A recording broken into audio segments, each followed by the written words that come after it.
saya Adriani Octavia Syandi, dan di video ini saya akan beritahukan apa saja faktor-faktor keberhasilan komunikasi persuasif. Sebelumnya, apa sih pengertian dari komunikasi persuasif itu? Nah, komunikasi persuasif itu dapat dipahami sebagai proses penyampaian pesan dari komunikator kepada komunikan supaya dapat bertingkah laku seperti yang diharapkan oleh komunikator dengan cara membujuk tanpa adanya kekerasan ataupun paksaan. Nah, jadi faktor-faktor keberhasilan komunikasi persuasif ini dipengaruhi oleh 3 komponen. Yang pertama adalah sumber itu sendiri atau komunikator, yang kedua pesan, dan yang ketiga adalah komunikan. Langsung aja ke yang pertama, yaitu sumber ataupun komunikator, di mana komunikator memiliki peran yang sangat penting untuk menentukan keberhasilan dan juga mempengaruhi si komunikan tersebut. Komunikator harus memiliki keterampilan untuk memilih sasaran dan menentukan tanggapan yang hendak dicapai.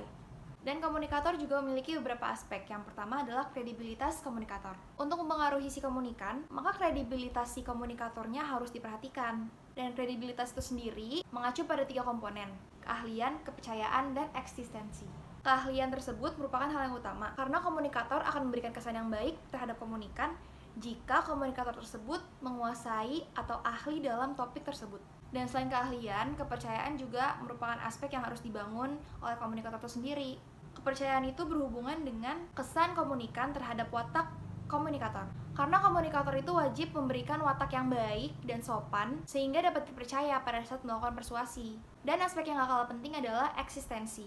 Sebagai komunikator yang sudah punya nama, itu akan lebih mudah mendapatkan perhatian dari si komunikan.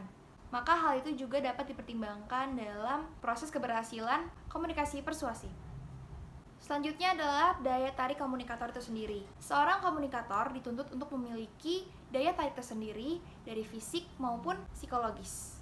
Karena seorang komunikator yang memiliki daya tarik tersendiri akan lebih mudah menarik perhatian si komunikan. Tapi selain daya tarik fisik, komunikator juga harus memiliki daya tarik psikologis. Daya tarik psikologis itu biasanya lebih merujuk kepada persamaan atau kedekatan antara si komunikator dengan komunikan. Karena pada umumnya orang itu akan lebih mudah tertarik kepada orang yang memiliki ketertarikan yang sama. Nah, karena itu komunikator harus pintar-pintar untuk melihat apa nih kesukaan si komunikannya, agar melalui hal itu sang komunikator dapat melakukan persuasi melalui kedekatan hubungan. Selanjutnya ada kekuasaan komunikator.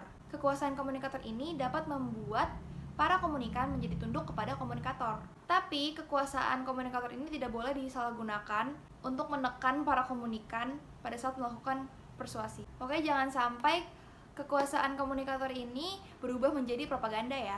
Jadi kita udah bahas yang sumber atau komunikator, sekarang kita bakal bahas pesannya. Kalau dilihat secara sederhana, pesan itu dapat diartikan menjadi materi yang disampaikan oleh komunikator sebagai ajakan supaya si komunikan dapat mempercayainya. Pesan itu dapat berupa kata-kata, gerak tubuh, hingga nada suara. Dan 2 aspek dalam pesan ini adalah aspek verbal dan juga non-verbal. Seperti yang kita udah tahu, kalau verbal itu melibatkan kata-kata maupun tulisan. Kalau yang non-verbal itu melibatkan penampilan, ekspresi wajah, gestur tubuh, dan juga emosi si komunikator terhadap komunikan. Nah, yang ketiga ini adalah si komunikannya. Nah, komunikan sendiri itu berarti sasaran atau target yang akan menerima pesan-pesan persuasi dari si komunikator. Nah, hal-hal yang dapat mempengaruhi si komunikan itu sendiri adalah keyakinan, sikap, dan juga nilai-nilai.